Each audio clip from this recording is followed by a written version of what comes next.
Forget Overpower with Bloodlands, everything you heard about it. What if we take this skill that is quite cool because it shoots like lances out of blood orbs and comes from everywhere, and you have the blood wave going out, and we turn it into crits only, especially if we pair it together with shadow damage and shadow blood wave to higher our whole damage by another 120%. Sounds like a hybridization, bastardization of the actual concept. That can never work, can it? You might have already spotted it in the gameplay, but it is quite fantastic.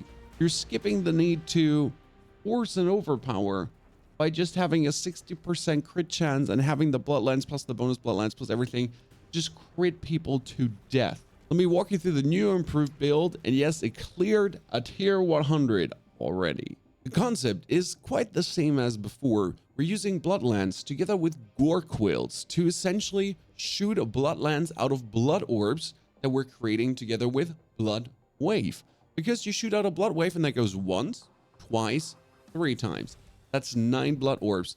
That's then with the blood orbs, 9 orbs you can consume to make more, to crit more, to overload damage, to Barber hard, and to fortify yourself regardless, because fortified is minus damage taken and is bonus damage dealt as well.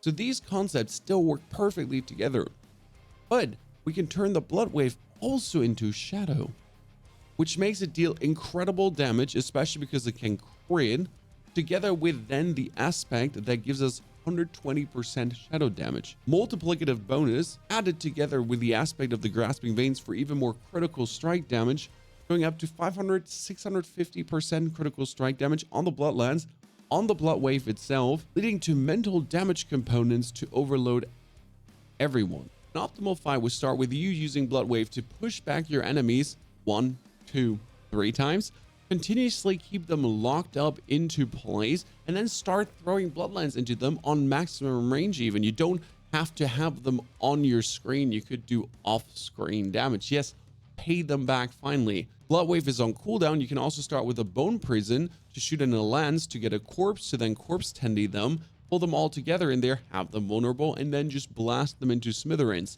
And in between, you can always use your corpse explosion with a blood mist together, blood mist corpse explosion, to reset your cooldowns, to then blood wave instantly again, push them back even if they're close to you, and completely obliterate them. Especially against elite packs is quite nice, and against bosses to continuously spawn the blood orbs, but then never run out of essence because of your bone spirits going out, your bone prison giving you essence, and in general the consumption of blood orbs just helping you to stay healthy and fight those bosses off. What changed in the skill tree and the Paragon board? And yes, there's a link in the description below with all the changes as well summed up.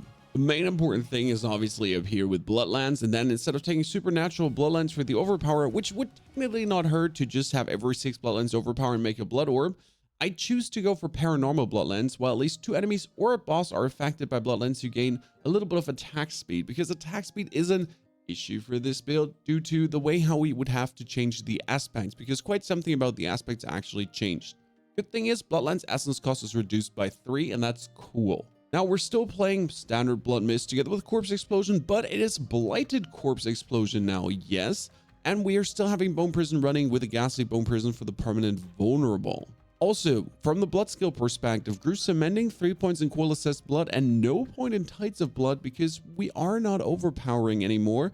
And then we have the terror with the 18 points, and also gloom for even more shadow damage stacking, because we are taking the blood wave with the blood wave making blood orbs, but we are actually turning this into shadow damage, as we're also taking shadow blight down here, because you and your minions deal 10% bonus damage to enemies with shadow blight. You don't deal bonus shadow damage, you just deal bonus damage, and that's another 10 times multiplicative on your Bloodlands. For the Book of the Dead, we are making the bonus of shadow damage, 15 times increase to shadow damage. We were thinking about the critical strike chance, but we have enough critical strike.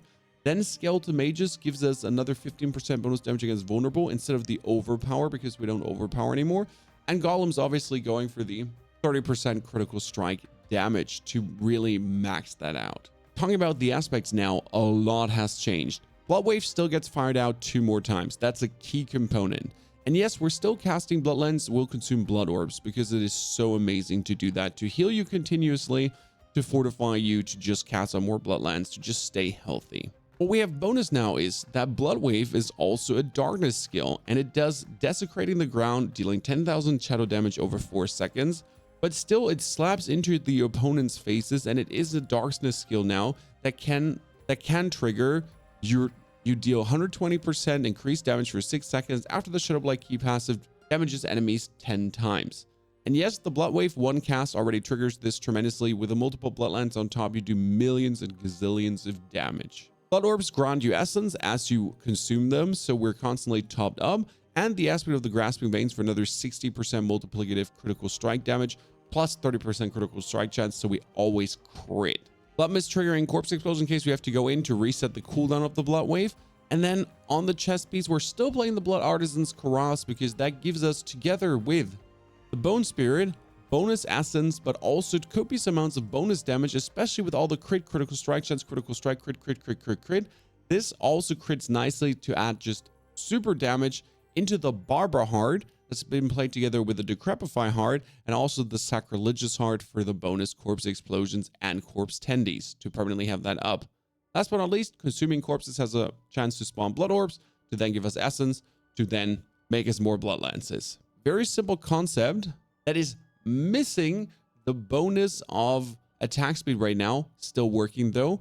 And we're going here, critical strike chance. Yes, this is max minion life, but what you want is critical strike chance, critical strike damage, max minion life, critical strike chance, critical strike damage, maximum life, not minion life on you. Also here on your one, critical strike damage, core skill damage, yes, works super good. It has overpower on the wand. I would like the overpower to be vulnerable, but it is what I have. On the pants, damage reduction while fortified, perfect. Total armor, amazing. Damage reduction against distance would also be good, and maximum life. Ignore the minion life, it's just the items I have. You get the gist of it. Try to get your critical strike damage up so you can multiply into madness. Key points of the Paragon board. We begin still with a control glyph and take all the damage nodes, going into the Send of Death board with the Imbiber because damage while healthy is a nice little multiplier.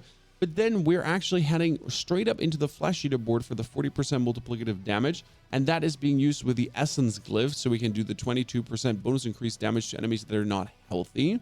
Right side over into the Bloodbath board, but here we're also only going to take the Blood Drinker to get the Fortify up, and the damage while fortified, because why would we not actually get that? Would need a little bit more willpower to boost this, but they are very nice nodes. And then down here we do have also the Exploit glyph for bonus damage versus vulnerable, followed up with the Blood Begets board, because we are actually taking Blood Orbs, and it's another full 15% multiplicative damage that actually goes on top of your critical strikes. And as you notice, no shadow shenanigans kind of taken, nothing. Just trying to really make the Bloodlands go out as hard as possible.